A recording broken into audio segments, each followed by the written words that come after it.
Okay guys, today you're going to watch a little bit of a mini lesson on how to do in-text citations.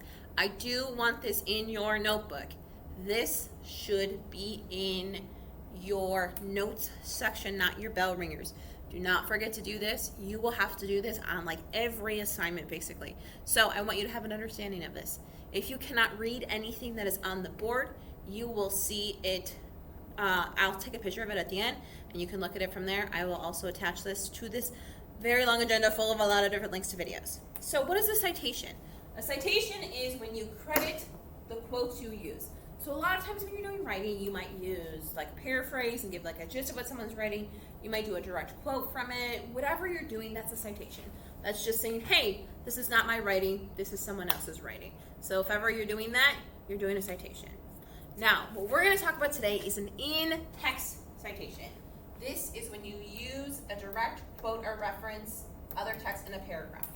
When we do this, we need to sometimes, in the middle of our sentence, say, hey, FYI, this is not my writing, this is someone else's. I'm going to give you a short minute of time here to write down these notes, and then I'll keep talking.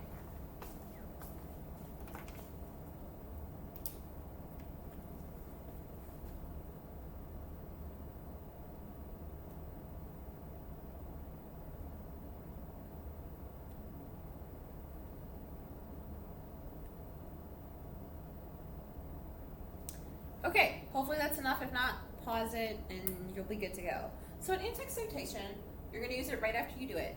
When some notes about it.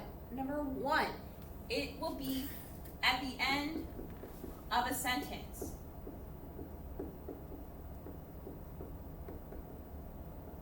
And it's going to be before the period.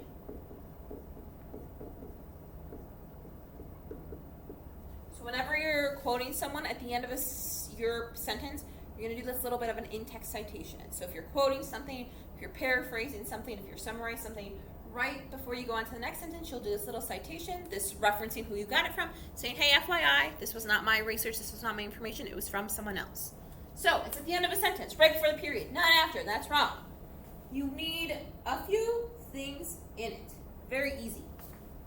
You need, it's going to be parentheses, your author last name, not their first name, just their last name. If you're on a website, you might do the website title. So if I found it off of like CNN and I don't have an author, I might just do CNN. If you have an author, always do the author last name. And you need the page number you found it on. What if it is over multiple page numbers? Then you would do a dash. So it might be like 18-20. I don't know, it depends on what it is. So what this might look like is I'm going to have another parentheses, and let's say my author's last name was Jones. So I would write Jones. Let's say I found it on page 14. I would just do Jones, 14, and another parentheses. So every time you do an in-text citation, it needs to look exactly like this. I know it's flipped for you guys. I'm sorry. I don't know how to fix that. But again, I'll take a photo of this, and I think that will be easier for you. So every time you quote something, every time you reference something, you should be doing one of these. This is just telling us that you got your information from somewhere else, and it's showing ownership. That way you're not plagiarizing, because plagiarizing is bad. We'll get a 0. You will get in monster trouble. And if you go to college, you will get kicked out of college. So don't do that. So, another thing I just want to mention to you, if you're doing a poem, it looks a little bit different. But I'm going to get to that in just a sec. Don't mind me. Sometimes I forget where I'm talking when I'm teaching. So I have this quote here from a book. So this is a quote from The Outsiders. It says, he was tougher than the rest of us, tougher, colder, meaner. The title of the book is The Outsiders. Your author is Essie Hinton. I found this on page 10. I might want to take part of this and use it in a sentence. So let's say I'm going to. So my hypothetical sentence might be something like, Pony Boy tells us Valley is, and I would do my quote. I'm going to take part of this quote. I'm going to take this for my pretend paper here. I'm going to say tougher, colder, meaner. I finished my quote. Am I done now? Nope. Because Are these my words? No, they're S.E. Hinton's words. So I now have to credit S.E. Hinton saying, hey, who did this quote came from? It's from S.E. Hinton. So what I would do, I'm going to have to go to the next line, but this would still be the same sentence. I would do a parentheses, my author's last name. I would just do Hinton, not S.E. I don't want her first name, just her last name. And then I want to do the page number. So it's 10. I don't want page 10, PG 10. Nope, just 10. So it would look exactly like this. So that's all what an in-text citation is. It's this little information here saying, hey, this was the author who I got it from, and this is the page I found it on. I would like this in your notebook. I'm going to give you a couple seconds. Again, if I don't give you enough time, I would like you to just pause it.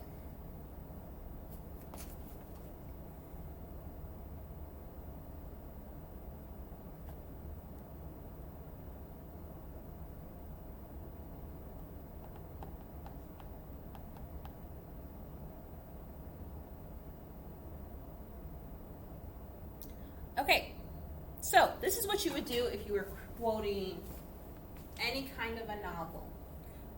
Sometimes it might look a little bit differently if you're doing like dialogue, but we're not going to worry about that right now. That's just your basic narration. So if I'm doing any kind of basic narration, it's one of these two.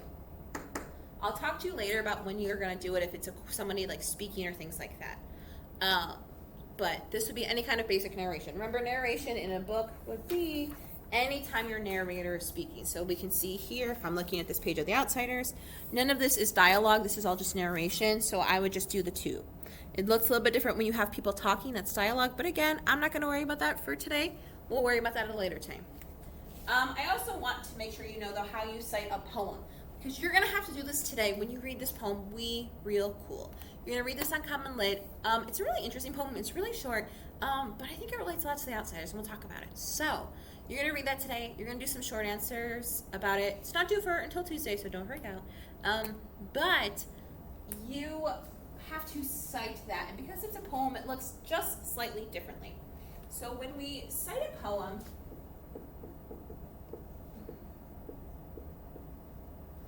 when you go to the next line,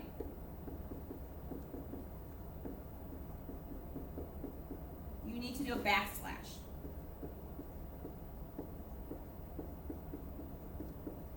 It's one of these. Just like a slash like that. Because that lets us know that you're at the end of a line of poetry. So let me pull a book really quickly that's told in poetry. So I have this novel here. This is a book told in poetry. Oh wait, no, just kidding, not this one. Wrong novel. This is a book told in poetry. So if I were to be citing something like this, every time I hit this, that would be a backslash, a backslash, a backslash if I'm citing it. I don't know if you'll have to do that, but just FYI, in case you have to do that on our assignment today, that's how you do it. So I have here an example from this. This is a line from here. My school absences are not a secret. I've been skipping school on and off for 2 weeks. And when I go back, somehow we are taking finals. It's book clap when you land. My author is Elizabeth Acevedo. My page was 196. So if I were to cite this, I might write my sentence like, she tells us she is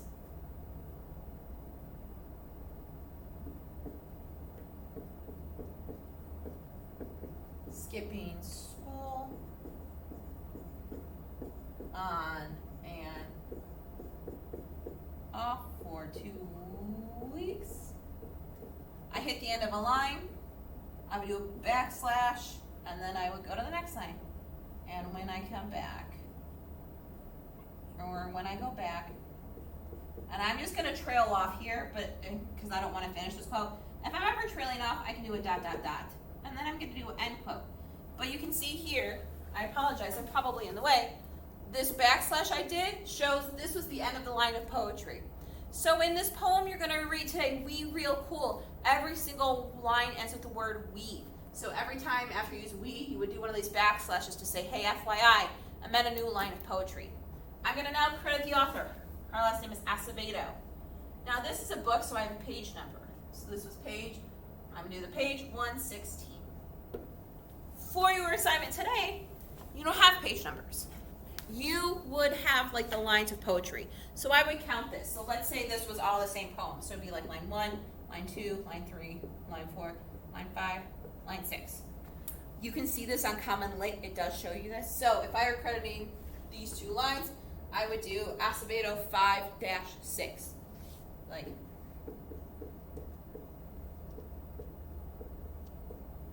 and that's how I would do it. So again, I write that, then I put the period. So whenever you do a quote, you always want to do this. It looks hard, but honestly, it's very simple. All it is saying is, hey, FYI, the person that actually wrote this was this last name. I found it on page blah, blah, blah, blah, blah. And the only things you need are the last name and the page number. I don't want anything else besides that. If you give me anything else besides that, I'm going to return it to you and say you did not do it correctly. So this should be in your notebook. Later on, I'm going to talk to you about doing dialogue if that ends up coming up. I'm sure it will. So don't have to think about that. If you want to see, I have given you all this paper here that explains how to do it. My e-learners, this will be in your email. My in-person hybrid students, I gave you all a paper about how to do MLA format. This was on the back. Remember I told you, you turn to the back, you will see another thing. If for some reason you do not have this and you want this, email me it. But this will also show you can see here, this shows you exactly how to do it. So this should be in your notebook. Hopefully this made sense. If you have any questions on this, please let me know. If anything didn't make sense, please let me know. If you want to meet me and get help, that's totally fine. You're going to do this today when we read We Real Cool. Make sure you pay attention to the author. It is at the top of the page. You're going to be doing this throughout the year. Again, I know it might seem monotonous, but it's going to make you look like such a better writer. And it's going to make you so prepared for next year in high school that Miss Kershaw is going to be like, dang, these kids are awesome. And we want you to think that about you. We want you to be good writers. I know that writing seems hard, but if you break it down to steps, it's not as hard as it seems. So, I'm going to take a picture of this. This will be posted too. You need to watch this lesson. I hope you guys are doing great. And if you need my help, just let me know. Goodbye, guys.